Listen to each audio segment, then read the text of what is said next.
Hey everyone, welcome back to the channel. I know it's been a while, but it has been a very busy start to 2024. But I'm here today to talk about a film that isn't brand new. As many of you know, January is pretty dead when it comes to new releases. I did catch Night Swim a few weeks ago, and it was so unremarkable that I just didn't feel the urge to turn my camera on and talk about it. So I'm going to start a new series on this channel in which I delve into films of the past that I just find interesting to talk about. Not necessarily my favorites or least favorites, just films that I think have an interesting story when it comes to how they were made, or the finishing product and the fact that maybe it's a little underappreciated or not talked about as much as I think it should be. And I have reviewed the first two Alien films. I did that years ago back when I had no idea what I was doing with this channel and just threw up my camera, stood in front of it and blabbed about nonsense for a couple minutes. And I wanted to continue that series because not only do I think Alien 3 is a fascinating film in terms of how it was made, the disastrous studio debacle that led to its creation, but I also want to talk about how I feel about this movie as a whole. Because this has been out for a long time, the video will contain spoilers, so click off now if you haven't seen the movie and you don't want to know story details. I'm going to be talking about all of it. So first of all, let's talk about how Alien 3 came to be. After the massive success of Alien and Aliens, 20th Century Fox obviously wanted to get a third one out quickly, but James Cameron and Ridley Scott were both super busy, and at this point, the script for this was in development hell. They went through a number of drafts, some of which did not involve Ellen Ripley as a character at all. Some of them followed Hicks and Newt, or just some random character that we don't even know yet. One draft followed a bunch of monks on a wooden planet. I think that would have been kind of interesting, and you can see moments and flashes of that in the finishing product. But my point is, a lot of money was spent on this project before they had even shot a single day of it. In came David Fincher, a brand new filmmaker with a bright future. He had done some work on music videos and some shorts in the past, but no feature-length films. This was his very first. If you watch this channel at all, you know that Fincher is among my favorite directors ever. Unfortunately, the development hell doesn't end there. In fact, Fincher himself has completely disowned Alien 3. He wants nothing to do with this movie now. Basically, the studio decided to micromanage him every step of the way, preventing him from putting his creative vision on the screen. So the film that we got is not exactly what he had in mind for Alien 3 initially. In addition to that, there are other bizarre behind-the-scenes facts about this, such as Sigourney Weaver having a bunch of weird demands in order to be in the film. Some of them were fairly reasonable. For one thing, she didn't want any guns in the movie, which is a big shift from Aliens. I think it actually kind of benefits the story this time around. But then she had other bizarre asks as well, one of them in which she wanted to have intercourse with a xenomorph.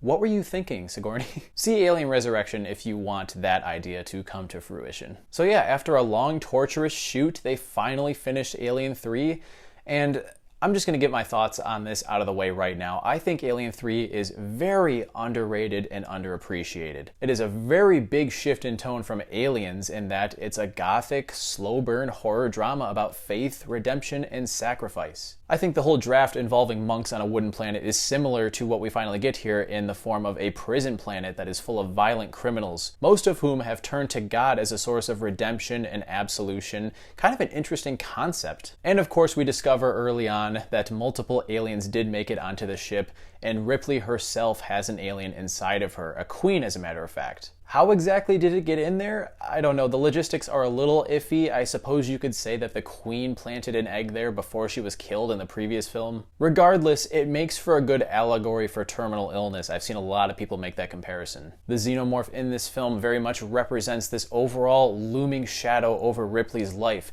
The fact that she can never get away from this thing. It has to die with her. I will say in terms of tone, it's much more akin to the original than Aliens. It's not an action movie whatsoever. Again, there are no guns, there's no Marines this time, and it's absolutely not a film to make you happy or put you in a good mood. Hicks and Newt are killed almost immediately. And I'll level with you people that hate Alien 3 for that fact alone. I was frustrated by that the first time I watched it, but I've gotten over it and come to the realization that this movie's story wouldn't really work if Hicks and Newt were there too. It wouldn't fit the tone and the themes that this is going for. So while it sucks to lose them, especially after such a glorious victory at the end of Aliens, it makes sense thematically, I think, for them to die here. Although it's clear that I really like this movie, let's get some flaws out of the way first. The special effects, big downgrade here. I think the practical aliens still look quite good, but they also try to do some puppetry in this one in which they have a full-body alien puppet that's controlled by rods, and they run that in front of a green screen.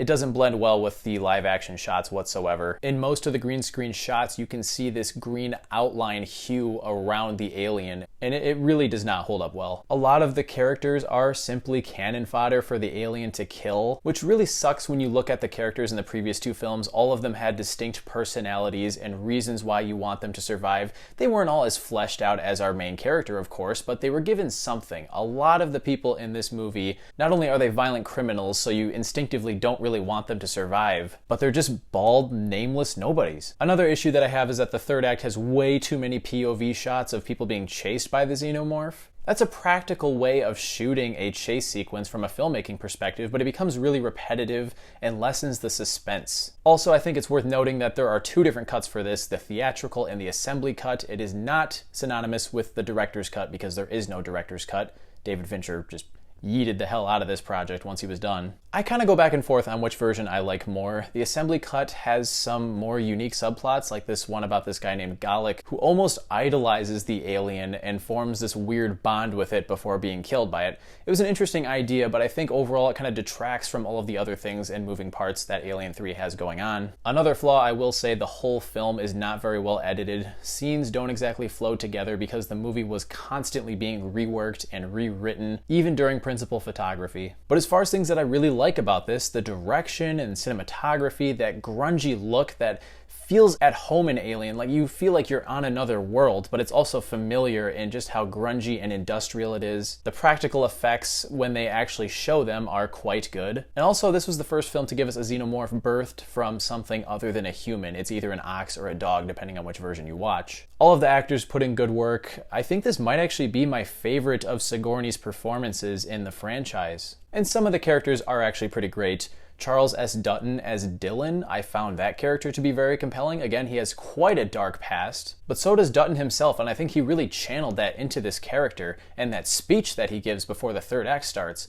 Really good stuff. The soundtrack during that scene too from Elliot Goldenthal is magnificent. It's really tough to compete when other composers in the franchise are the likes of Jerry Goldsmith and James Horner, but man, does he really rival those for the best soundtrack in the franchise. Nice to see Charles Dance in there as Dr. Clemens, not a super memorable character necessarily, considering I think they killed him off way too early. But a lot of these prisoners have similar character arcs that relate back to the central ideas of the movie, and I think it works really well. And I love the final 10 minutes of this, during which Ripley decides to sacrifice herself and choose death over the possibility of surviving and leading a normal life because she knows that the company men can't get their hands on this thing and use it for scientific or military purposes. It's too great of a risk. And that heroic sacrifice is one of the reasons why she's easily one of my favorite characters in all of science fiction. Alien 3 really is a tragic film, and I think some people dislike it for that alone. Like, yeah, the first Alien is bleak because characters are being picked off one by one and they're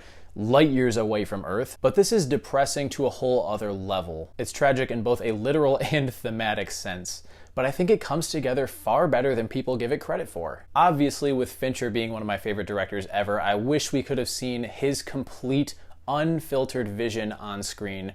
But as this movie stands, I think it's quite underrated. If you hate Alien 3 for any of the reasons that I listed, I'm not going to hold that against you. I understand why you would be frustrated by some of the creative choices that were taken here. But overall, in terms of directions they could have taken this franchise after the second one, this is far more interesting than what could have been. I mean, imagine if they just made another Aliens where they have to go to another planet with more Marines killing more xenomorphs. That would have been so much less interesting than what we actually wound up getting here. This contemplative story about tragedy, about sacrifice and faith. So I'm going to be really bold here and give Alien 3 4 out of 5 stars. I really dig this so much more than I did the first time I watched it.